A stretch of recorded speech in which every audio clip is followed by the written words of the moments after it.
I'm Savannah, and I'm 28. My mother blocked my grandmother's phone number yesterday. Apparently, asking for help with medication costs makes you a burden. My Aunt Rebecca actually wrote in our family group chat that she's already lived long enough. Where are you watching from today? Drop your location in the comments below and hit that like and subscribe button if you've ever felt like the family disappointment. You'll definitely want to stick around for what happened next. Let me take you back to where this all started. Because understanding my family requires understanding one simple truth. I was never supposed to exist. My mother, Lisa, was 19 when she got pregnant with me, fresh out of high school, dating a guy her parents hated, and completely unprepared for motherhood. I was, to put it delicately, an inconvenience. While other kids grew up with bedtime stories about how much their parents wanted them, I grew up knowing I was a mistake. Not the kind of mistake parents eventually embrace with happy accident stories. The kind of mistake that derails plans, ruins futures, and creates resentment that never quite fades. Because nothing says unconditional love like constantly being reminded you ruined someone's life plan, right? When I was 4, my mother met Robert. Robert was everything my father wasn't. Stable, employed, respectable. He wanted to marry my mother, but he came with conditions. He was willing to take on a woman with a past, but he wasn't interested in raising someone else's child. So my mother made a choice.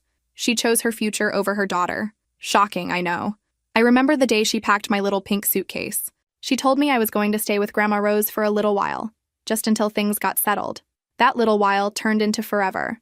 By the time I turned 5, my mother had married Robert, moved to a nice suburb 40 miles away, and started her real family. First came my half-brother Tyler, then my half-sister Madison 2 years later. To be fair, my mother didn't abandon me completely.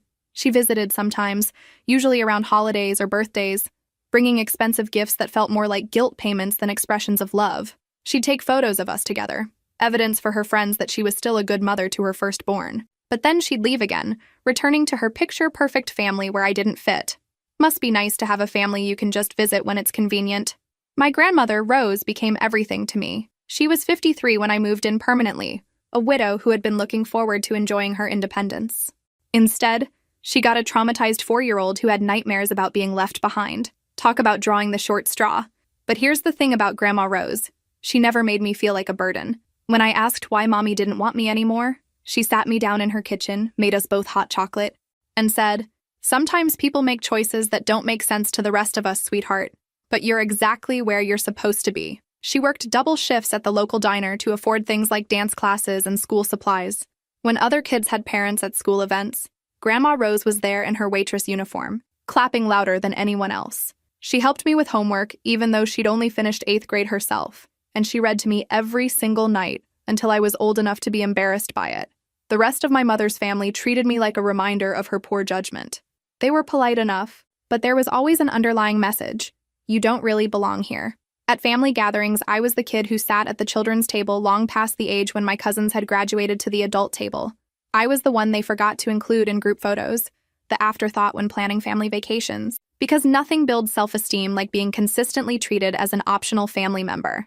My Aunt Rebecca, my mother's sister, was particularly skilled at making me feel unwanted. She had this way of asking about my mother with false concern. "How is Lisa doing? It must be so hard for her, having to worry about you on top of everything else." The implication was always clear. I was a problem that needed to be managed, a complication in my mother's otherwise successful life. But Grandma Rose, she saw me differently. To her, I wasn't a mistake or a burden. I was her granddaughter, period. She celebrated every small achievement like it was a major victory. When I made honor roll, she put the certificate on the refrigerator and left it there for 2 years. When I got accepted to college with a partial scholarship, she cried happy tears and took me out for the most expensive dinner we could afford. She never had much money, but she had endless love and an unshakable belief in my worth. When I doubted myself, which was often, given how the rest of the family treated me, she'd remind me of all the things I'd already overcome. "You're stronger than you think, Savannah. You've been proving that since you were 4 years old." That strength she saw in me, I was about to need every bit of it. By the time I graduated college, the family dynamics had settled into a predictable pattern. My mother maintained just enough contact to avoid looking like a complete deadbeat, but never enough to actually build a relationship. She'd send Christmas cards with generic messages and occasionally like my Facebook posts, but she never called just to see how I was doing. Because why would you want to actually talk to your firstborn daughter when you could just hit the thumbs up button on her life updates? Tyler and Madison, my half-siblings, grew up knowing about me, but not really knowing me. To them, I was more like a distant cousin who showed up at major family events, present but not really part of the inner circle. They were polite when we interacted, but there was always this invisible barrier. They had grown up in the same house, shared inside jokes, and had memories I wasn't part of. I was the sister with an asterisk. The "oh yeah, Lisa has another daughter" footnote in their family story. Meanwhile, Grandma Rose aged gracefully but stubbornly. Even as she entered her 70s, she refused to slow down. She kept working at the diner until she was 75, claiming she needed something to keep her busy. The truth was, she was still worried about money, specifically about having enough to help me if I needed it. Because that's what you do when you actually love someone. You worry about their future even when you can barely afford your own present. When I got my first real job after college working at a marketing firm in the city, Grandma Rose was prouder than any parent has ever been. She saved every article I wrote, every campaign I worked on, even though she didn't really understand what digital marketing meant. "My granddaughter is in advertising," she'd tell anyone who would listen, as if I was running Madison Avenue instead of managing social media accounts for small businesses. I moved to an apartment closer to work, about an hour away from Grandma Rose's house. It was the farthest I'd ever lived from her, and we both felt the distance. We talked on the phone every other day, sometimes more if something interesting happened or if she was worried about me eating enough vegetables. You know, normal grandparent concerns. Unlike my actual parents who couldn't be bothered to check if I was still breathing, she never quite understood my generation's approach to relationships and careers. When I told her I was focused on building my career before settling down, she'd nod supportively, but I could see the concern in her eyes. She wanted me to find someone who would love me the way she did, unconditionally and completely. "You deserve someone who sees how special you are," she'd say during our Sunday phone calls. "Don't settle for anything less than that." The irony wasn't lost on me. The woman who had shown me what unconditional love looked like was also the one encouraging me not to settle for less. While the family that should have loved me unconditionally treated me like an obligation they couldn't quite shake. During this time, the extended family had created a group text that included everyone except Grandma Rose and me. I only found out about it when my cousin Jennifer accidentally added me to a thread discussing Christmas plans. The message that came through made it clear they'd been coordinating family events without us for months. Because nothing says family unity like secretly planning gatherings that exclude the people who need inclusion most. When I mentioned it to Grandma Rose, she just shrugged. "They can have their little club? Sweetheart, we don't need their approval to be a family." But I could see it hurt her more than she let on. These were her children and grandchildren, and they were systematically excluding her from family discussions. She'd raised them, supported them through their own difficulties, and now that she was older and potentially needier, they were pulling away. That's when I started paying closer attention to the family dynamics. During holiday gatherings, I noticed how quickly conversations stopped when Grandma Rose entered a room. I saw how they'd make plans for group activities but somehow forget to mention them to her until it was too late for her to join. It was like watching a masterclass in passive-aggressive exclusion. The worst part was watching her pretend not to notice. She'd smile and nod along when they talked about trips they'd taken or restaurants they'd tried, never mentioning that she hadn't been invited. She maintained her dignity even as her own children treated her like a burden. Because that's what happens when you've spent your whole life putting other people's feelings before your own. You become an expert at swallowing your own pain. It made me furious, but Grandma Rose always counseled patience. "People get caught up in their own lives," she'd say. "They don't mean to be hurtful." I wasn't so generous in my assessment. These were adults who had benefited from her sacrifices for decades, and now that she needed them to step up, they were finding excuses to step back. Revolutionary concept. Maybe when someone spends their entire life taking care of you, you could return the favor when they get older. The shift became more obvious as Grandma Rose hit her mid-70s.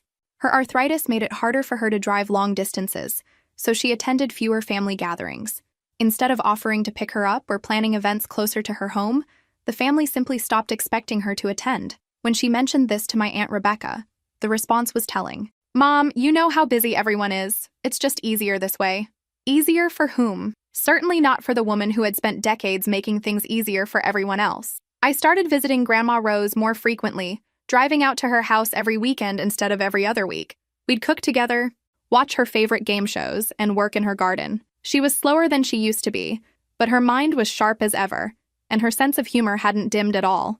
"You know what I realized the other day?" she said while we were planting tomatoes one Saturday afternoon. "I spent so many years worried about being a burden on my children that I forgot to expect them to act like family." That comment stayed with me long after I drove home that evening. It was the first crack in her usual optimistic armor, the first acknowledgement that maybe her children's behavior wasn't as innocent as she'd been pretending. I should have known then that worse things were coming. The family group text was created on a Tuesday in October. I know this because my cousin Jennifer, clearly the technological coordinator of the family, accidentally included me in the initial setup message before quickly removing me and sending a private apology text. Sorry, that was meant for the family group. The family group. As if I wasn't family. But hey, at least they were being honest about how they saw me for once. I screenshotted that message, not out of pettiness, but because it perfectly captured how they saw me. I was family adjacent, family when convenient, excluded when it made their lives simpler. What I didn't know at the time was that Grandma Rose hadn't been included either, because apparently, being the woman who birthed and raised half these people doesn't automatically qualify you for the inner circle. For months, I watched from the outside as my extended family became increasingly coordinated in ways that didn't include us. Birthday parties I heard about after the fact. Thanksgiving plans that somehow got forgotten to be shared with the two of us. Christmas gift exchanges that we weren't informed about until someone posted photos on Facebook. The exclusion was systematic but maintained plausible deniability. Oh, we thought someone else had told you. We figured you'd be too busy to come anyway. We planned it so last minute we didn't want to put pressure on you. Standard operating procedure for people who want to be cruel while maintaining the moral high ground. Grandma Rose handled it with her usual grace, at least publicly. She never complained or demanded explanations. When she found out about events after they happened, she'd just smile and say something like, "Well, it sounds like everyone had a wonderful time." Because that's what a lifetime of putting other people's feelings first will teach you, how to swallow your own disappointment with a smile. But I started noticing small changes in her behavior. She was eating less, sleeping more, and that characteristic cheerfulness seemed a little forced. When I asked if everything was okay, she'd insist she was fine, but I could see through the facade. It's amazing how quickly you can spot fake happiness when you've been performing it yourself for most of your life. The truth was, being systematically excluded by your own children takes a toll, no matter how strong you are. In December, things escalated. My mother posted a series of photos from what looked like an elaborate family gathering. Multiple generations, everyone dressed up. Clearly some kind of significant event. Tyler had gotten engaged, and they'd thrown a surprise engagement party for everyone except Grandma Rose and me. Because nothing says surprise like making sure the guest list excludes the people who actually care about your happiness. When I called Grandma Rose to ask if she'd known about it, there was a long pause before she answered. "I saw the photos on Facebook," she said quietly. "It looked lovely. Did anyone tell you about it beforehand?" Another pause. "Your mother said they wanted to keep it small and intimate." Small and intimate. 15 family members, but not the woman who had raised half of them. Interesting definition of intimate. That night, I lay awake thinking about the casual cruelty of it all. These weren't strangers or distant acquaintances. These were people who had eaten Grandma Rose's cooking, slept in her house, borrowed her money, and relied on her free babysitting for decades. And now, when she was in her late 70s and needed inclusion the most, they were systematically pushing her to the margins. I decided to call my mother directly. Time for some uncomfortable truths. "Savannah, hi, honey," she answered, her voice artificially bright. "Did you see Tyler's pictures? Isn't Rebecca's ring beautiful?" Her name is Rebecca, Mom. Tyler's engaged to Rebecca. The fact that my mother couldn't even remember her future daughter-in-law's name correctly was telling. And yes, the pictures looked lovely. I'm just wondering why Grandma Rose and I weren't invited. Silent. Then, well, it was very last minute, and we knew you both had busy schedules. It was a surprise party, Mom. By definition, the guests don't know about it in advance. And Grandma Rose doesn't exactly have a packed social calendar. Unless watching game shows and worrying about her medication costs counts as living it up. More silence. I could practically hear her scrambling for an excuse that didn't make her sound like a terrible daughter and mother. It's complicated, Savannah. There are family dynamics you don't understand. Family dynamics. That was rich, coming from the woman who had literally given me away to avoid complications in her own life. "Try me," I said. "I'm pretty good at understanding family dynamics, considering I've been navigating the complicated ones in our family for 24 years. She sighed, clearly irritated that I wasn't letting this drop. "If you must know, some people felt it would be less stressful if we kept the guest list to immediate family. Some people. Never her, always some nebulous people making these decisions. How convenient to never take personal responsibility for your choices. And Grandma Rose isn't immediate family? You know what I mean, Savannah. But I did know what she meant. And that was the problem. In their minds, Grandma Rose had been demoted from matriarch to obligation. She was no longer someone whose presence enhanced their gatherings. She was someone whose needs complicated their logistics. After I hung up, I drove straight to Grandma Rose's house. I found her in her living room, looking through a photo album of family pictures from when my mother and Aunt Rebecca were young. "They used to include me in everything," she said without looking up when I sat down beside her. "I was the one who hosted every holiday, every birthday, every celebration.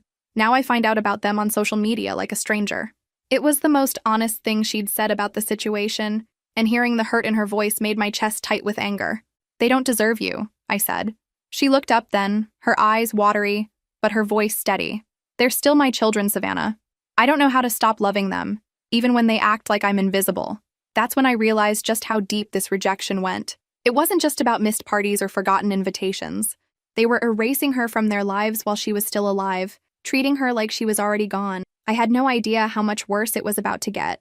The message came through on a Thursday morning while I was in a client meeting. My phone buzzed against the conference table, and I glanced down to see a notification from a group text I didn't recognize.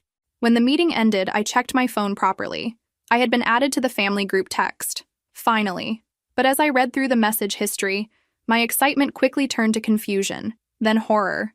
Because apparently, my inclusion wasn't about newfound family love, it was about witnessing a masterclass in casual cruelty. The first message was from Grandma Rose, sent at 6:47 a.m. "Good morning, everyone. I hate to ask, but I'm having trouble affording my medications this month. The insurance isn't covering as much as it used to, and I'm about $200 short. Could anyone help me out? I can pay it back gradually." It was such a simple, humble request. $200 for medication. From a woman who had spent decades helping everyone else financially whenever they needed it. You know, back when she was useful to them. The next message was from my Aunt Rebecca, sent 20 minutes later. "Mom, have you tried asking the pharmacy about payment plans?" Then my mother. "There are programs for seniors, Mom. Maybe look into those?" My cousin Jennifer. "Could you maybe skip the non-essential medications for now?" Skip the non-essential medications? As if any medication prescribed to a 77-year-old woman was non-essential. Right, let's just play Russian roulette with Grandma's health because asking family for help is such an inconvenience.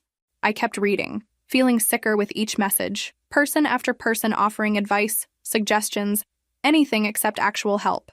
They were treating her request like it was an inconvenience, a problem to be solved with minimal effort on their part, like she was asking them to donate a kidney instead of the cost of a nice dinner out. Then came the message that made my hands shake with rage. Aunt Rebecca. Honestly, at her age, how much longer does she really need these medications anyway? She's already lived longer than most people. I stared at that message until my eyes burned. This was my grandmother they were talking about. The woman who had raised their children when they needed babysitting, who had loaned them money for cars and down payments, who had never missed a birthday or holiday despite being systematically excluded from family planning. And their response to her asking for help with medication was to suggest that maybe she didn't need to live much longer anyway. Because nothing says family values like questioning whether your elderly mother deserves to stay alive. The group went quiet after that message. I waited, hoping someone would push back, tell Rebecca that was a horrible thing to say. But the silence stretched on. Apparently, no one found her comment objectionable enough to challenge. Or maybe they all agreed and just didn't want to say it out loud. Finally, around lunchtime, there was another message from Grandma Rose. "Never mind, everyone. I'll figure something out. Sorry to bother you all." Sorry to bother them. She was apologizing for needing help to stay alive, for having the audacity to think her own children might care whether she could afford the medications keeping her heart beating.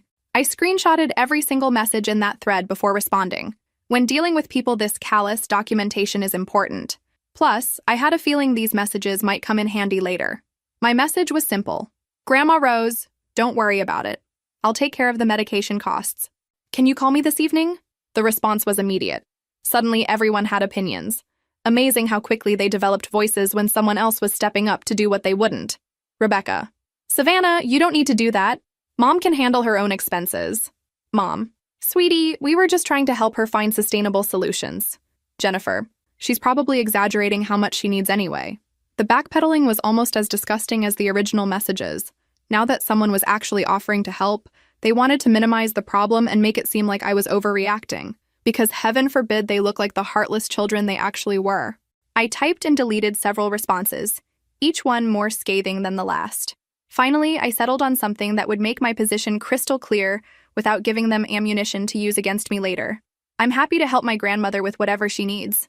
That's what family does for each other. The emphasis on family was intentional. Let them choke on the implication. But I wasn't done. I called Grandma Rose immediately. "Honey, you don't have to worry about my medications," she said as soon as she answered. I was probably being dramatic. These old bones don't need as much maintenance as I thought. "Grandma, stop!" My voice was sharper than I intended. "You weren't being dramatic. You asked your family for help with a basic need and they treated you like a burden. That's not okay. They're busy, Savannah. Everyone has their own. They're not too busy to plan elaborate parties and post about them on social media. They're not too busy to coordinate group texts and family activities. They're only too busy when you need something from them. Funny how selective their busy schedules are." She was quiet for a long moment. Then, in a voice smaller than I'd ever heard from her, "I know." That admission broke my heart. She'd been protecting their reputations even to me, pretending their neglect was innocent oversight instead of deliberate cruelty. Because that's what good mothers do. They protect their children's images even when those children are destroying them. "I'm coming to see you this weekend," I said. "We're going to the pharmacy together, and we're going to make sure you have everything you need. And Grandma, you're never, ever going to apologize for needing help again." After we hung up, I sat in my car outside the office building, shaking with fury. These people had spent decades benefiting from her generosity, and the moment she needed something back, they tried to make her feel guilty for asking. Well, I had news for them. Some family members actually show up when it matters.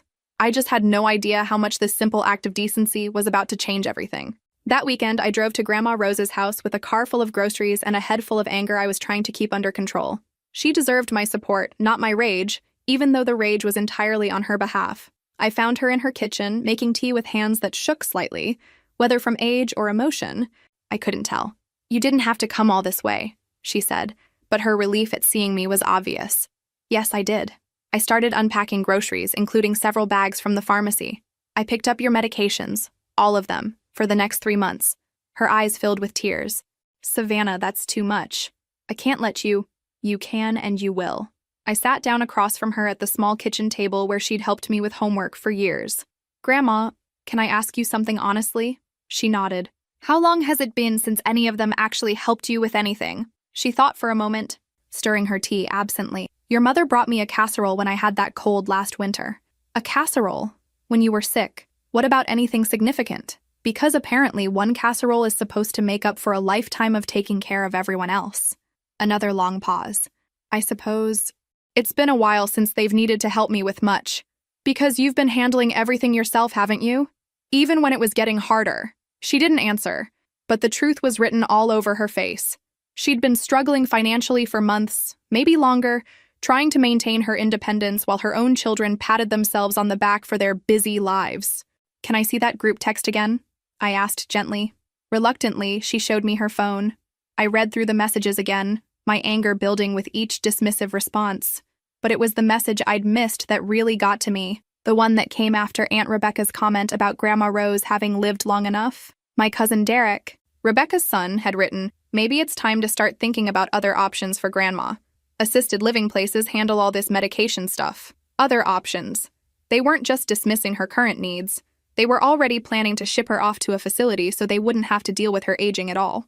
Because nothing says loving family like planning to warehouse your elderly grandmother, because her needs are inconvenient. "Did you see Derek's message about assisted living?" I asked. Grandma Rose's face tightened. "I saw it. Is that something you want?" "What I want doesn't seem particularly relevant to anyone anymore," she said with more bitterness than I'd ever heard from her. That evening, we sat on her front porch watching the sunset, something we'd done countless times when I was younger. The silence between us was comfortable, but I could feel her sadness like a weight in the air. "I keep wondering where I went wrong with them," she finally said. "I thought I raised them to be kind people." "You did raise them to be kind. They're choosing not to be. But why? What did I do to make them think so little of me?" The question hung between us, unanswerable and heartbreaking. Because the truth was, she hadn't done anything wrong. She'd loved them, supported them, sacrificed for them, and now they were repaying that love with neglect and resentment. Revolutionary concept. Maybe the problem isn't with the person who gave everything, but with the people who took it all for granted. "You didn't do anything," I said firmly. Some people just get uncomfortable when the person who used to take care of them starts needing care themselves. It forces them to grow up, and they're not ready for that responsibility. She nodded slowly. "I never wanted to be a burden." "Needing help doesn't make you a burden, Grandma. It makes you human." That night, I lay awake in my childhood bedroom, staring at the ceiling and making plans. Not revenge plans. I'm not that dramatic. But practical plans. Grandma Rose needed an advocate, someone who would show up when she needed help, someone who wouldn't treat her like an inconvenience. Since her own children had abdicated that responsibility, it fell to me, and honestly, I was honored to step up where they'd stepped down. The next morning, I made a decision that would change both our lives, though I had no way of knowing it at the time.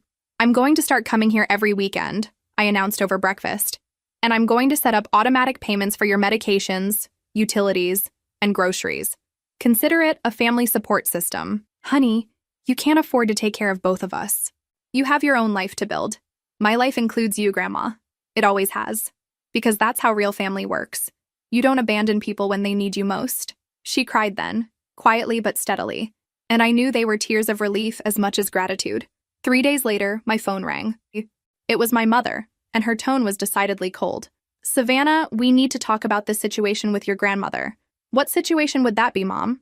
This financial arrangement you've made with her. It's sending the wrong message to everyone. What message would that be? That the rest of us don't care about her.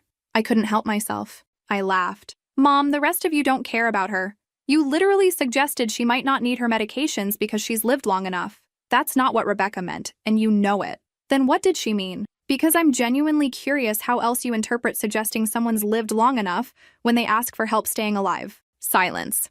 Because there was no other way to interpret that comment, and we both knew it. Look, my mother continued. We appreciate that you want to help, but you're making the rest of us look bad. And there it was. The truth. They didn't care that Grandma Rose was struggling. They cared that my helping her highlighted their neglect. It wasn't about her well-being. It was about their reputation. Good, I said simply. You should look bad, because you are bad, at least when it comes to her. I hung up before she could respond. 2 days after that conversation, something arrived that would change everything, though none of us knew it at the time. The call came at 11:47 p.m. on a Wednesday. I was already in bed scrolling through emails on my phone when it rang. Grandma Rose never called this late, so I answered immediately, my heart racing. Grandma, is everything okay? Oh, honey, I'm so sorry to call so late. Her voice sounded strange, not upset. Exactly, but different somehow, like she was trying not to laugh at a private joke. I couldn't sleep and I need to ask you something important. I sat up, fully alert now. What is it? Are you feeling okay? I'm fine, physically. It's just, something happened today and I need to see you. Could you come this weekend? I know it's short notice and you're already doing so much. I'm always coming this weekend, remember? That's our new routine. Because apparently I'm the only family member who understands the concept of consistency. Right, of course, there's something I need to tell you in person. Something important. There was something in her tone I'd never heard before. Not sadness or worry, but something I couldn't quite identify. Excitement? No, that wasn't quite right either. More like vindication? Are you sure you're okay? You sound different. I'm better than okay, sweetheart. I just need to talk to you face to face. Can you come Friday evening instead of Saturday morning? I have some things I want to discuss with you. Of course. I'll leave work early and drive out after traffic dies down. Perfect. And Savannah? Thank you for everything you've done for me these past few months. I don't know what I would have done without you. Her voice had this weird quality to it, like she was trying not to burst out laughing. After we hung up, I lay awake wondering what could be so important that it couldn't wait until our regular weekend visit. Grandma Rose wasn't typically mysterious about anything. If something was wrong, she usually just said so. If something was exciting, she shared it immediately. This secretive version of her was completely new territory. Friday couldn't come fast enough. I left work at 3 p.m. telling my boss I had a family situation that needed attention. By 5:30, I was on the highway heading to Grandma Rose's house, my mind running through possibilities. Maybe she'd decided she did want to look into assisted living. Maybe she'd heard from a doctor about something concerning. Maybe the family had said something else horrible to her and she was finally ready to cut them off completely. The drive usually took 90 minutes, but I made it in 75, my anxiety making my foot heavier on the gas pedal. When I pulled into her driveway, the first thing I noticed was that all the lights were on. Every single window glowed warmly against the early evening darkness. That was unusual. Grandma Rose was careful about electricity bills, and typically only lit the rooms she was using. The second thing I noticed was how good the house looked. The porch was swept clean, there were fresh flowers in the window boxes, and everything seemed more polished than usual, like she'd been preparing for a special visitor, or like someone who'd suddenly stopped worrying about the cost of home improvement. She opened the door before I could knock, and the sight of her took my breath away. She was dressed in her best blue dress, the one she usually saved for church and family photos. Her silver hair was styled, she was wearing lipstick, and there was something in her expression I hadn't seen in months. She looked happy, not just content or peaceful, but genuinely, radiantly happy, like someone who'd just won the lottery. "There's my girl," she said, pulling me into a hug that lasted longer than usual. Come in, I have so much to tell you." I followed her into the living room, noting that she'd set out her good China tea service, and what looked like a full spread of my favorite cookies and cakes. This was definitely not a typical Friday evening visit. This was either a celebration or the most elaborate goodbye dinner in history. "Grandma, you're making me nervous. What's going on?" She settled into her favorite armchair, still smiling that mysterious smile. "Sit down, honey. What I'm about to tell you is going to sound unbelievable." I perched on the edge of the couch, studying her face. She didn't look sick or worried. If anything, she looked like she was trying not to burst with excitement, like a kid on Christmas morning who'd been told to wait to open presents. "3 months ago," she began, "I bought a lottery ticket at the grocery store. Just one ticket on a whim. I never buy lottery tickets, but something told me to try it that day." My heart sank. Oh no. Grandma Rose had fallen for one of those scams. Someone had convinced her she'd won money, and now they were going to take her for everything she had. Because that's exactly what my week needed. Elderly financial abuse to add to the family drama. "Grandma," I started, but she held up a hand. "Let me finish. I checked the numbers that night, but I must have done it wrong because I thought I hadn't won anything, so I forgot about it. The ticket sat in my purse for 3 months." She reached into the side table drawer and pulled out an official-looking envelope, the kind that either contains very good news or very bad legal problems. Then, 2 weeks ago, I was cleaning out my purse and found the ticket. I decided to check the numbers one more time, just to be sure. So I went online and looked up the winning numbers from that drawing. She paused, and in that pause, I saw something in her eyes that made me reconsider my scam theory. "Savannah," she said quietly. I matched all 6 numbers. The words hit me like a physical blow. I stared at her, processing what she'd just said, because surely she didn't just tell me what I think she told me. "All 6 numbers?" She nodded, then opened the envelope and pulled out an official letter from the State Lottery Commission. The real deal, complete with official seals and legal language. "I won the jackpot, honey. $333 million. The room spun. I blinked hard, sure I was hallucinating, because there's no way my grandmother, who clips coupons and saves every penny, just told me she won more money than some small countries have in their entire treasury. $333 million, I repeated stupidly. After taxes, it's still over $200 million. I chose the lump sum. I looked around the modest living room, at the carefully maintained but clearly aging furniture, at the woman who had been asking her family for help with medication costs just weeks ago, the woman who had been apologizing for needing $200 to stay alive. But you asked them for money for your prescriptions." Her expression changed then, becoming something I'd never seen before. Not quite sadness, not quite anger, but something much more dangerous. "Yes," she said simply. "I did." And in that moment, I understood. The medication request hadn't been about money at all. It had been a test that her family had failed so spectacularly.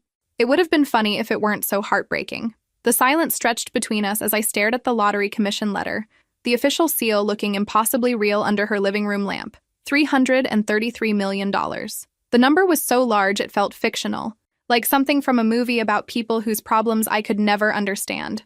"A test," I said slowly, still processing. "You tested them." Grandma Rose nodded, and for the first time since I'd known her, she looked not like the sweet, forgiving woman who always made excuses for everyone else's bad behavior. She looked like someone who had made a calculated decision and was entirely at peace with the results. Like a chess master who'd just revealed checkmate. "I had already won the money when I sent that message asking for help with medications," she said. "I could have bought the entire pharmacy if I wanted to. But I needed to know something." "What did you need to know?" "Who would show up for me when there was nothing to gain from it?" The words hit me like a physical blow, not because they hurt, but because they perfectly captured what I'd been feeling for months. The family had spent years performing love, showing up when it looked good, when it was convenient, when there might be something in it for them. But when Grandma Rose needed actual help, actual sacrifice, actual inconvenience on their part, they'd shown their true colors. And those colors were ugly. "And?" I asked, though I already knew the answer. "Only you, sweetheart. Only you showed up." That's when I started crying. Not the pretty tears you see in movies, but the ugly, overwhelming sobs that come from years of feeling like you don't belong anywhere, followed by the sudden realization that you belonged somewhere all along. The relief was so intense it felt like drowning in reverse. Grandma Rose moved from her chair to the couch beside me, pulling me into her arms like she had when I was 4 years old and heartbroken about my mother leaving. Except this time, she was the one who had orchestrated the justice. "I'm so proud of you," she whispered into my hair. "Not because you helped me financially, but because you have a good heart. Because when someone you love needs help, you don't make excuses or look for ways around it. You just help." Revolutionary concept, right? We cried together for a long time, her tears mixing relief and vindication with years of accumulated hurt, mine mixing joy and grief for all the time we'd wasted worrying about money and feeling like we were alone in the world. "So what happens now?" I finally asked, when we'd both composed ourselves enough to talk. Her smile was unlike anything I'd ever seen from her before. Not the patient, long-suffering smile she usually wore, but something that looked almost mischievous, like she'd been planning this moment for months and was savoring every second. "Now we live," she said simply. "Really live. For the first time in decades, I can do whatever I want, go wherever I want, help whoever I want, without worrying about budgets or other people's opinions or whether I'm being a burden." She stood up and walked to the window, looking out at the small yard where she'd grown vegetables for decades because fresh produce was expensive. "Do you know what the first thing I'm going to do is?" I shook my head. "I'm going to take you on that trip to Europe you used to talk about in college, the one you said you'd take someday when you could afford it." The idea was so surreal I almost laughed. "Grandma, you've never even been on an airplane." "Well, I suppose it's time I started trying new things. Besides, first class is supposed to be quite comfortable." First class. From the woman who used to cut open toothpaste tubes to get the last bit out. Have you ever experienced the moment when your entire understanding of reality shifts so completely that you need to sit down? That's what happened to me as the full implications of what she was telling me sank in. My grandmother, who had clipped coupons and saved every penny for as long as I'd known her, who had worked double shifts to afford my school supplies, who had been worrying about medication costs just weeks ago, was now one of the wealthiest people in our state, and she had used that wealth to conduct the most effective character test I'd ever witnessed. "The family group text," I said suddenly. "You still have all those messages, right?" Her eyes gleamed with something that looked distinctly predatory. "Every single one, including Rebecca's comment about how I've lived long enough and Derek's suggestion about assisted living facilities. And they have no idea you saw their real opinions about you. None whatsoever. They think they were having a private conversation about managing the burden of an aging mother. Little do they know, the burden just became financially independent." I thought about my mother's panicked call after I'd offered to help with the medications, how worried she was that my generosity would make the rest of them look bad, how prophetic that concern had turned out to be. "Are you going to tell them?" I asked. "Eventually, but not yet." She returned to her chair and I could see her mind working through possibilities. "First, I want to enjoy this time with you. I want to travel and laugh and stop worrying about money and people's feelings. I want to be selfish for once in my life." The word selfish sounded foreign coming from her mouth. Grandma Rose had never been selfish about anything. She had given and given and given until there was almost nothing left, and the people she'd given to had repaid her kindness with callousness. The irony was beautiful in its completeness. "You deserve to be selfish," I said. "You've earned it." We talked until nearly 2 a.m. that night, making plans that ranged from practical to fantastical. She wanted to pay off my student loans, buy a new house with a garden big enough for all the flowers she'd ever wanted to grow, donate to the local animal shelter that had always needed funding. She wanted to travel, learn new things, meet new people who didn't know her as the woman who was supposed to be grateful for scraps of attention from her own children. And she wanted to make sure I was taken care of forever, in a way that no one could ever undo or take away. "You're going to be a very wealthy young woman, Savannah," she said as we finally prepared for bed. "But more importantly, you're going to be free. Free from ever having to depend on people who don't value you." As I lay in my childhood bedroom that night, I thought about the irony of it all. The family had treated both of us like burdens, like people whose needs were inconvenient and whose feelings didn't matter. Tomorrow, they'd still be those same people, living their same small lives, making their same petty complaints. But we would be different. We would be free. And they would never even see it coming. Because sometimes the best revenge is living well. And we were about to live very, very well indeed. The next morning, I woke up convinced I'd dreamed the entire conversation. The idea that my grandmother was a lottery winner worth hundreds of millions of dollars was too surreal to be real. But when I walked into the kitchen and found her making pancakes while humming, actually humming, something I hadn't heard her do in years, I knew it was true. "Good morning, millionaire," I said, testing how the words felt. She laughed, a sound so full of joy and lightness that it made my chest tight with emotion. "Good morning, sweetheart. How did you sleep?" Like someone whose entire life just changed overnight. "How are you handling all this? Aren't you overwhelmed?" Because if I suddenly had more money than most people see in 10 lifetimes, I'd probably be having a panic attack in the corner. She flipped a pancake with practiced ease, then turned to face me. "You know what's funny? I thought I would be. I've been living with this secret for 2 weeks, and I expected to feel anxious or frightened about having so much money, but instead I just feel relieved." Relieved? For the first time in my life, I don't have to worry about anything practical. I don't have to choose between groceries and medications. I don't have to feel guilty about wanting something nice for myself. I don't have to depend on people who clearly resent having to help me. She paused, spatula in hand. It's like someone turned off a noise I didn't even realize I was hearing. She set a plate of pancakes in front of me, then sat down with her own. "I want to show you something," she said, pulling out a notebook I'd never seen before. "I've been making lists." The notebook was filled with her careful handwriting, page after page of plans and ideas. Some were practical. Pay off Savannah's student loans. Buy reliable car. Set up emergency fund. Others were dreams she'd apparently been harboring for decades. Visit Ireland, where my grandmother was born. Take cooking classes in Italy. Learn to paint watercolors. But it was the last section that made me emotional. The heading read, "For Savannah," and underneath it was a list of everything she wanted to make possible for me. College fund for future children I might have. Down payment for a house. Seed money for starting my own business. Money for travel, for experiences, for the kind of freedom she'd never been able to give me before. "Grandma, this is too much," I said, though my voice came out choked with tears. "It's not nearly enough," she replied firmly. "You gave up your weekends to drive here and help me when you thought I needed $200 for medicine. You've been the only person in this family to treat me like I matter. This money is going to let me show you how much that means to me." We spent the morning calling lawyers and financial advisors, people who specialized in sudden wealth, because apparently that's a thing that exists. Turns out, when you win 9 figures in the lottery, there are entire industries built around helping you not screw it up. Who knew? By lunchtime, we had meetings scheduled for the following week to establish trust funds, update her will, and create financial structures that would protect both of us for the rest of our lives. "I have one more idea," she said as we finished eating. "What would you say to a little shopping trip?" "What kind of shopping trip?" Her eyes twinkled with mischief. "The kind where we don't look at price tags." 3 hours later, we were walking through the most expensive department store in the nearest city, and I was having an out-of-body experience. Grandma Rose, the woman who had sewn patches on my jeans because new ones were too expensive, was casually buying a handbag that cost more than I made in 2 months. "Try this on," she said, holding up a dress that probably cost more than my rent.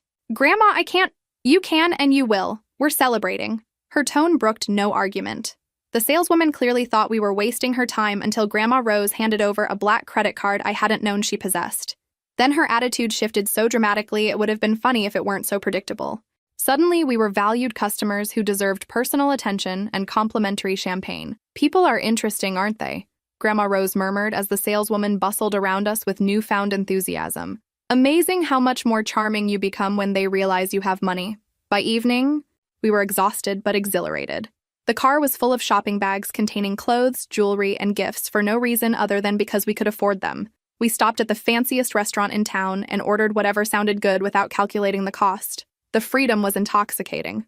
"I keep waiting for someone to tell us this is all a mistake," I admitted over dessert. "It's not a mistake, honey. It's justice." That word, justice, resonated with something deep in my chest, because that's exactly what this felt like. Not revenge, which would have been petty, but justice. The universe had somehow rewarded the right person, and that person was using her good fortune to take care of the one family member who had taken care of her. "What do you think they would say if they could see us right now?" I asked. Grandma Rose considered this, twirling her wine glass thoughtfully. "I think they'd be shocked, and then they'd start calculating how they could benefit from it, because that's what they do. They see opportunity, not people. Are you ready for that conversation? Because eventually you'll have to tell them." "I've been thinking about that," she said, "and I've decided I don't owe them an explanation of when or how I became financially comfortable. I don't owe them anything at all." The finality in her voice told me she had made peace with whatever came next. The woman who had spent decades making excuses for her children's bad behavior was done protecting them from the consequences of their choices. "Besides," she added with a smile that looked almost wicked, "I think I'd rather let them figure it out on their own. Should be entertaining." We drove home that night with the radio playing and the windows down, feeling like teenagers who had just gotten away with something scandalous. For the first time in either of our lives, we had the resources to do whatever we wanted, and we were going to take full advantage of it. The test was over. We had passed with flying colors. Now it was time to collect our prize. Monday morning brought reality crashing back in the form of lawyer meetings and financial planning sessions. But it was a different kind of reality than I'd ever experienced. One where the question wasn't, can we afford this? But how do we want to structure this? I took the week off work, telling my boss I had a family emergency that required my immediate attention. It wasn't technically a lie. Having your grandmother become a 9-figure lottery winner definitely qualified as a family emergency. Plus, I had a feeling my days of worrying about vacation time were numbered. The law office was the kind of place I'd only seen in movies. Mahogany everything, leather-bound books lining the walls, and the subtle scent of expensive cologne and old money. Mr. Harrison, the estate planning attorney Grandma Rose had chosen, was exactly what you'd expect from someone who specialized in managing vast fortunes. He looked like he charged more per hour than most people made in a month. "Mrs. Patterson," he said as we settled into chairs that probably cost more than my car, "I've reviewed the documentation you provided regarding your lottery winnings. First, let me congratulate you on your extraordinary good fortune." "Thank you," Grandma Rose replied with the composure of someone who had been wealthy her entire life. "I'd like to discuss setting up trusts and updating my will." For the next 3 hours, we worked through the details of what would become the most comprehensive estate plan I could have imagined. Grandma Rose was methodical and surprisingly knowledgeable about financial instruments, asking questions that made it clear she'd been researching extensively since winning. Turns out, when you have enough money to buy small countries, you develop an interest in how money works pretty quickly. The first trust was for me, $20 million that would provide annual income for the rest of my life, with the principal remaining intact for any children I might have. $20 million. I had to ask him to repeat the number twice before it sank in. That's more money than I could spend if I tried to live like a movie star for the next 50 years. This structure ensures that Savannah will never have to worry about money, regardless of what happens with the remaining estate, Mr. Harrison explained. The remaining estate. As if $20 million was just the opening act. "The second trust is for charitable giving," Grandma Rose continued. "I want to establish a foundation focused on senior care and support for grandparents raising grandchildren." She was donating $50 million to causes that reflected her own experience. It was generous and personal and exactly what I would have expected from her. But $50 million for charity still left over $100 million for other purposes. But it was the will that really drove home how completely her perspective on family had changed. "I want to be very specific about who is and is not included as a beneficiary," she told Mr. Harrison. "My granddaughter Savannah Patterson is to inherit the remainder of my estate. My daughters Lisa Johnson and Rebecca Williams are to receive $1 each, along with a letter explaining that their treatment of me in my time of need disqualified them from further inheritance." Mr. Harrison made notes without expression, clearly accustomed to family drama in wealthy families, though I bet most of his cases didn't involve lottery winners conducting elaborate character tests. "I'll also need to specify that my other grandchildren, Tyler, Madison, Derek, and Jennifer, receive nothing. They demonstrated the same lack of character as their parents." "Mrs. Patterson," Mr. Harrison said carefully, "are you certain about these decisions? Family dynamics can change, and estate planning that's done during emotional periods sometimes leads to regrets later." Grandma Rose pulled out her phone and showed him the screenshots of the family group text, the same messages I'd seen weeks ago. His expression shifted as he read through the dismissive responses to her request for help, particularly Rebecca's comment about her having lived long enough. "I'm not making these decisions emotionally, Mr. Harrison. I'm making them based on clear evidence of my family's character. This text thread is from when they believed I was struggling financially and needed help with basic medication costs. Their responses tell me everything I need to know about what kind of people they are." He read through the messages again, his professional mask slipping slightly into something that looked like disgust. Because even a lawyer who specializes in wealthy family dysfunction had probably never seen anything quite this heartless. "I see. In that case, I'll draft the will according to your specifications. However, I should warn you that excluding close family members entirely often leads to contested wills. Are you prepared for that possibility?" "I am. And I want everything documented thoroughly. Every conversation we've had today, every decision I've made, should be recorded and preserved. I want there to be absolutely no question that I was of sound mind and acting of my own free will when I made these choices." By the end of the week, everything was official. Trust funds established, will updated and witnessed, foundation created and funded. Grandma Rose had gone from being a woman who worried about utility bills to being a woman who controlled a charitable foundation with an 8-figure endowment. "How does it feel?" I asked as we left the final meeting. "Like I can finally breathe," she said. "For the first time in my life, I have real power. Not the power that comes from guilt or obligation, but the power that comes from resources and choice." That evening, we celebrated by doing something neither of us had ever imagined possible. We booked first-class tickets to Ireland for the following month. Grandma Rose wanted to see the village where her grandmother had been born, and now she could not only afford the trip, but afford to do it in style that would make the Queen jealous. "Are you ready for the family to find out?" I asked as we planned our itinerary. "I'm ready for whatever happens," she said. "But Savannah, I want you to prepare yourself. When they discover what they've lost, they're going to try to make us feel guilty for their own choices. They're going to claim they were misunderstood, that they really did care about me but were just handling things poorly." She was right, of course. I could already imagine the tearful phone calls, the sudden visits, the attempts to rewrite history and paint themselves as victims of some kind of miscommunication, because that's what people do when they realize their cruelty had consequences. They try to make the victims feel bad for holding them accountable. "Promise me something," she continued. "Promise me that no matter what they say or how much pressure they apply, you won't let them make you doubt what we both know to be true. We saw their real selves when they thought there was nothing to gain from kindness. Everything else is just performance." I promised, though I had no idea how much I would need that reminder in the weeks to come. The test was over. The results were final. Now came the reckoning. The first sign that our secret was about to be exposed came 3 weeks later, while Grandma Rose and I were having lunch at a cafe in downtown Dublin. We were on day 4 of our Irish adventure, stuffed with shepherd's pie and giddy from seeing the cottage where her great-grandmother had been born, when my phone started buzzing incessantly. "Someone's trying very hard to reach you," Grandma Rose observed, sipping her tea with the serenity of someone who no longer cared about other people's emergencies. I glanced at the phone. 17 missed calls from various family members, plus a stream of text messages that made my stomach drop. Because nothing ruins a peaceful afternoon like discovering your dysfunctional family has figured out you're living better than they are. "They know," I said, showing her the screen. The messages were increasingly frantic. "Mom, Savannah, call me immediately. We need to talk about your grandmother. Aunt Rebecca. Why didn't anyone tell us about Mom's lottery win? This is unacceptable. Cousin Derek. We're all coming over to discuss this situation with Grandma Rose. Where are you? Jennifer. Mom is freaking out. What the hell is going on? How did they find out?" Grandma Rose asked, though she didn't look particularly concerned, more like mildly curious about which domino had fallen first. I scrolled through more messages until I found the answer. My cousin Jennifer had posted a screenshot from what appeared to be social media. Someone had recognized Grandma Rose from a photo I'd posted of us at the luxury hotel in Dublin and connected it to a woman they knew had recently won the lottery. Because in the age of social media, even lottery winners can't escape having their business exposed by nosy people with too much time on their hands. "Apparently, someone recognized you from my Instagram post and remembered hearing about a local lottery winner," I said, showing her the evidence. Jennifer saw the comment and put 2 and 2 together. We read through the family's increasingly panicked messages. It was fascinating to watch the progression from confusion to outrage to desperate calculation, all happening in real time across multiple text threads.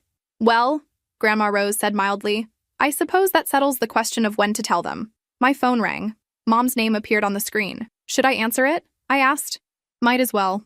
Better to control the narrative from the beginning." She leaned back in her chair with the air of someone settling in to watch an entertaining show. I answered on speakerphone. "Savannah!" My mother's voice was pitched higher than usual, stress evident in every syllable. "Where are you? We need to talk about your grandmother immediately." "Hi, Mom. I'm in Ireland with Grandma Rose. We're having a lovely time." I took a deliberate sip of my tea. "The weather's been beautiful." "Ireland? What are you doing in Ireland? And why didn't anyone tell us about her lottery winning? We had to find out from social media." "Probably because you blocked her phone number," I said evenly. "Hard to share good news when you won't take her calls."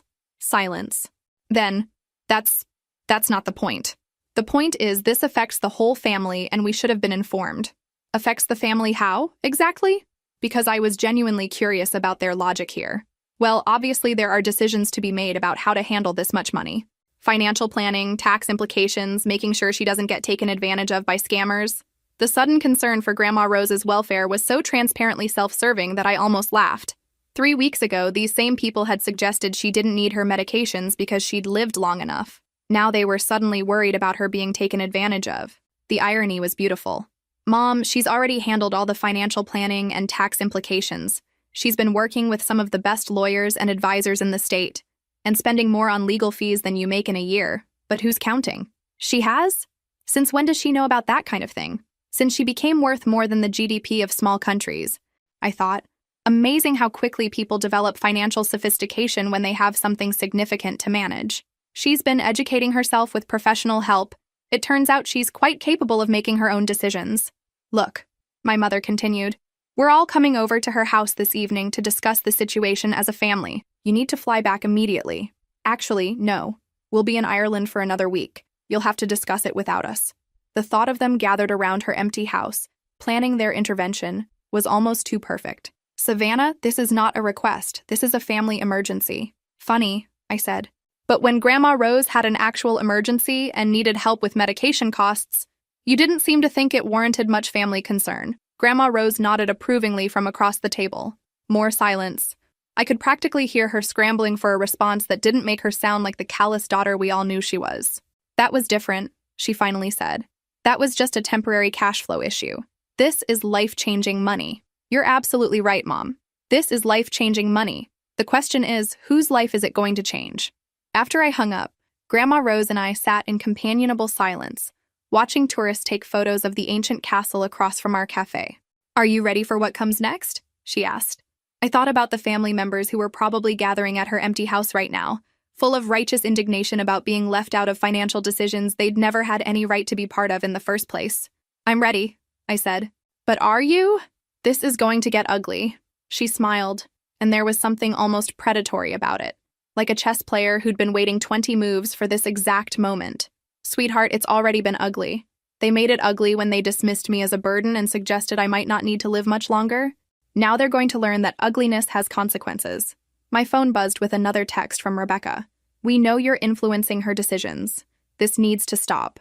I showed Grandma Rose the message. Influencing her decisions, she repeated, shaking her head, as if I'm not capable of making my own choices about my own money. Because clearly, a 77-year-old woman couldn't possibly understand complex concepts like kindness and consequences.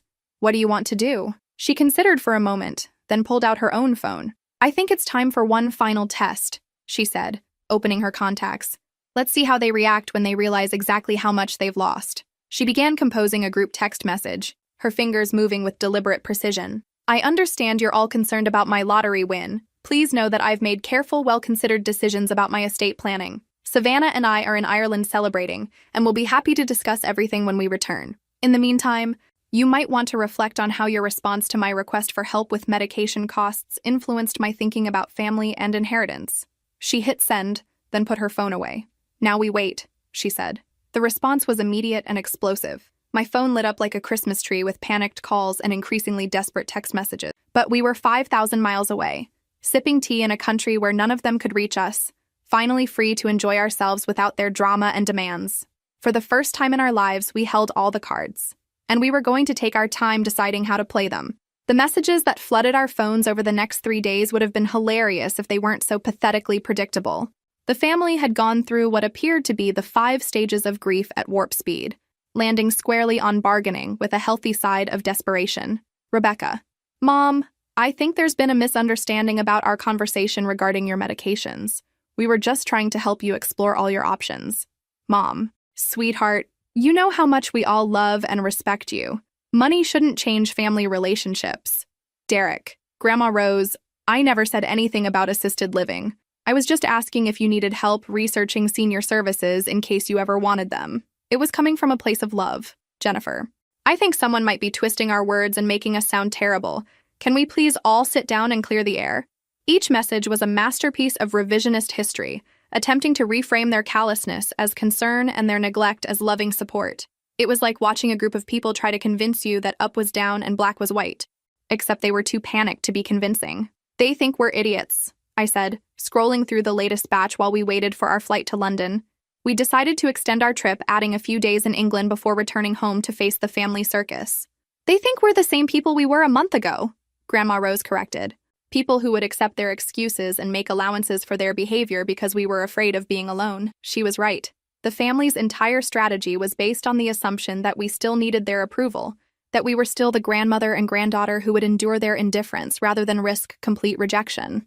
They had no idea that everything had changed.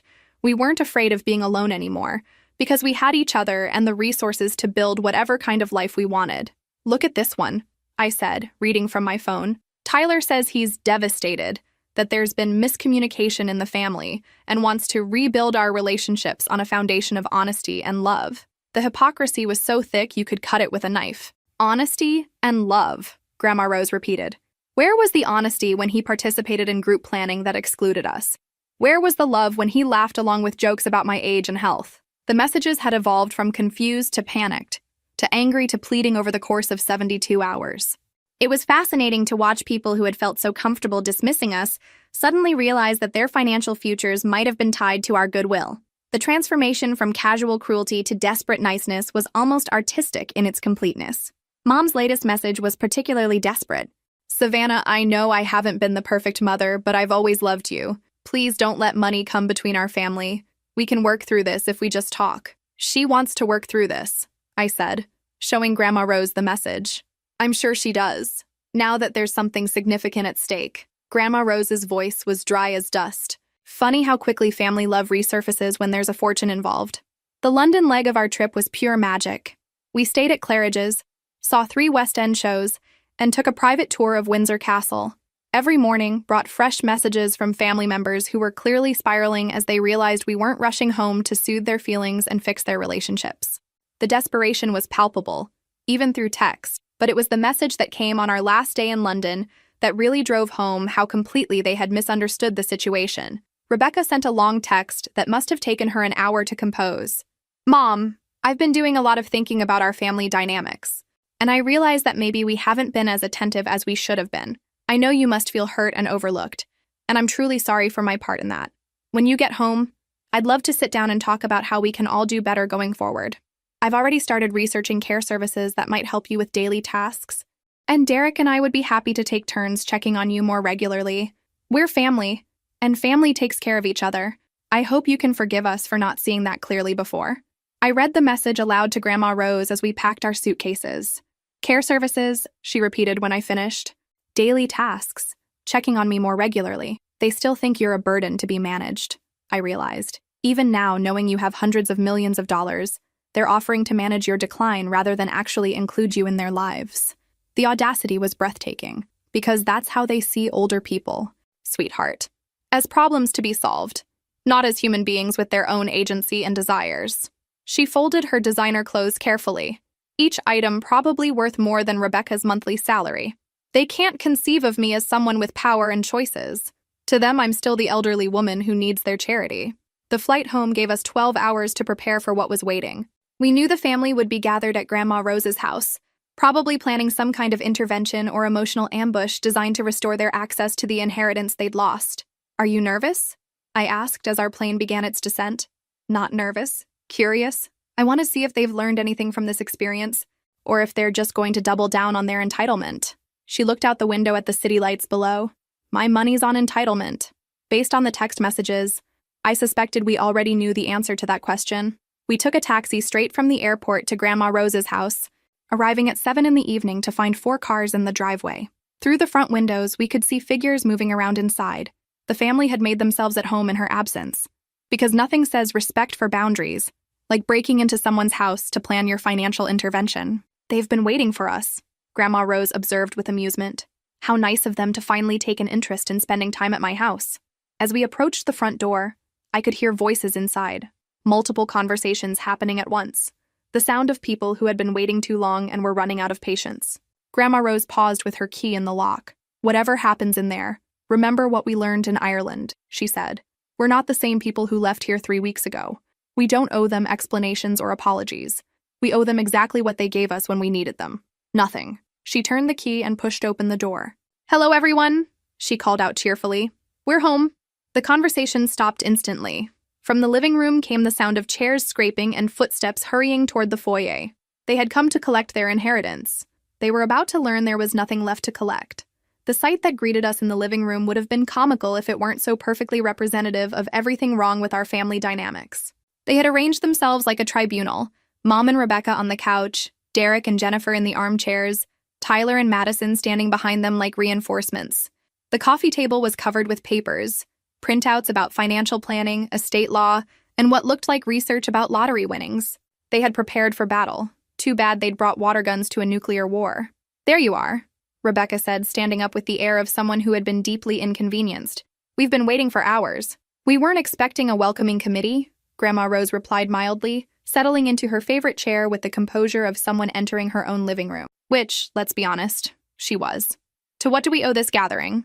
"Mom, we need to talk about this lottery situation," my mother said, her voice taking on the tone she'd used when I was 10 and had done something that required a serious conversation. "There are important decisions that need to be made, and we're concerned that you might not have all the information you need." I remained standing by the doorway, partly because there wasn't another seat and partly because I wanted to observe the whole scene from a distance. The power dynamic in the room was fascinating. They clearly expected to control this conversation, but Grandma Rose's calm confidence was already throwing them off balance. "What decisions would those be?" she asked. Her voice was pleasant, but I could hear the steel underneath it. "Well, financial planning for one thing," Derek said, leaning forward earnestly. "This much money requires professional management. Tax strategies, estate planning." He gestured to the papers on the coffee table like he was presenting evidence in court. "All of which have already been handled," Grandma Rose said. "I've been working with Harrison, Keller and Associates for the past 3 weeks. Everything is properly structured and legally protected." The look on Derek's face was priceless, like someone had just told him Santa wasn't real. The family exchanged glances. This was clearly not the response they'd expected. "Mom," Rebecca said carefully, "we're just concerned that you might have been influenced in making these decisions. Winning this much money can be overwhelming, and sometimes people take advantage of older individuals who come into wealth suddenly." The implication was clear. I was the one taking advantage of her. Because obviously, a 77-year-old woman couldn't possibly make intelligent financial decisions on her own. "Are you suggesting that Savannah is manipulating me?" Grandma Rose asked, her voice still pleasant but with an edge that I recognized as dangerous. "We're not suggesting anything," my mother said quickly. "We're just saying that major financial decisions should probably be discussed with the whole family." "The whole family," Grandma Rose repeated. "Interesting concept. When exactly did we become the kind of family that discusses major decisions together?" Silence. Because they all knew the answer. Never. They had made decisions about holidays, gatherings, and events without consulting either of us for years. But suddenly, when there was money involved, they were all about family unity. "This is different, Mom," Rebecca said. "This affects everyone." "How does it affect everyone?" The question was asked so innocently, but I could see the trap being set. More uncomfortable glances. Because the honest answer was that it affected them financially. But admitting that would mean acknowledging that their concern wasn't actually about her well-being. "Well, inheritance planning, for one thing," Jennifer said. "Making sure the money stays in the family for future generations." "I see. And what makes you think any of you would be inheriting this money?" The question hung in the air like a bomb waiting to explode. I watched as the reality of the situation began to dawn on their faces. It was like watching people realize they'd been playing the wrong game entirely. "You're our mother," Rebecca said, as if that explained everything. As if birthing someone guaranteed you access to their fortune decades later. "Yes, I am. I'm also the woman who asked you for help with medication costs 3 weeks ago. And your response was to suggest that I might not need the medications because I'd lived long enough." Tyler shifted uncomfortably. "Grandma Rose, I think there might have been some miscommunication about that conversation." "Miscommunication?"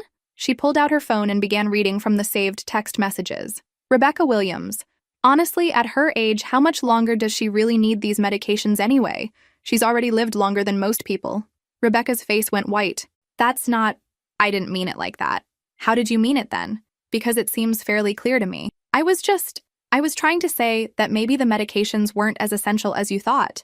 Rebecca was flailing now, trying to backpedal from words that couldn't be taken back. "Because I'd lived long enough? That's not what I meant." But we all knew it was exactly what she'd meant. And now she was trapped by her own cruelty. Grandma Rose continued reading from the text thread, her voice steady and matter-of-fact as she recounted each dismissive response, each suggestion that she explore other options rather than expect help from her own children. The documentation was devastating in its completeness. "Do any of you remember sending these messages?" she asked when she finished. Mumbled admissions and attempts at explanation filled the room. They remembered, all right. They just hadn't expected to be held accountable for their words. "Good. Because I've been thinking about them quite a lot over the past few weeks. You see, When I sent that message asking for help, I already had the money to pay for my medications. I already had enough money to pay for everyone's medications for the rest of their lives. The room went completely still. Completely. You could have heard a pin drop. I was testing you. All of you. I wanted to see who would show up for me when there was nothing to gain from it. Understanding dawned on their faces, followed quickly by panic. The chess game they thought they were playing had actually been over for weeks. Only Savannah passed that test. Only Savannah offered to help without conditions or judgment. Only Savannah treated me like family when she thought I had nothing to offer in return. Mom, my mother said desperately, if you had known what? If you had known I was wealthy, you would have been kinder. If you had known there was something to gain, you would have been more generous? Her voice was cutting now, all pretense of pleasantness gone. That was exactly what she was saying, but she couldn't admit it without sounding as terrible as she actually was. We can do better, Derek said. We can learn from this and be a real family going forward. I'm sure you can, Grandma Rose agreed. But you'll be doing it without access to my money. She stood up and walked to the mantel, where she kept important papers. I've updated my will, she announced, pulling out an official-looking document. Savannah inherits everything. The rest of you get $1 each, along with copies of the text messages that explain why. The explosion of voices was immediate and overlapping. You can't be serious! This is crazy, Mom! Savannah poisoned you against us! You're making a huge mistake. But Grandma Rose remained calm, letting them rage until they exhausted themselves. She'd had weeks to prepare for this moment, and their reactions were exactly what she'd expected. I'm completely serious, she said when they finally fell silent. And my decision is final. The will has been properly executed and witnessed. Mr. Harrison assures me it's legally unbreakable. Mom, please, Rebecca tried one last time. We're your daughters. Yes, you are. And when I needed you to act like daughters, you acted like strangers. Now you can live with the consequences of that choice. One by one, they left, some angry, some pleading, all of them finally understanding that their years of casual cruelty had cost them everything. The house fell quiet, except for the sound of car doors slamming and engines starting. When the last car pulled out of the driveway, Grandma Rose and I sat in her quiet living room, surrounded by the papers they'd left scattered on the coffee table. How do you feel? I asked. Free, she said simply. For the first time in my life, completely free. And we were. Free from people who only valued us when we could benefit them. Free from the obligation to accept poor treatment because it came from family. Free to build whatever kind of life we wanted, surrounded by people who chose to love us without conditions. The lottery had given us money, but the test had given us something more valuable, clarity about who truly belonged in our lives. And as it turned out, we were enough for each other. More than enough. Because sometimes the best families aren't the ones you're born into. They're the ones you choose. And we had chosen each other, long before there was any money involved. That's a love that can't be bought, sold, or inherited. That's a love that lasts.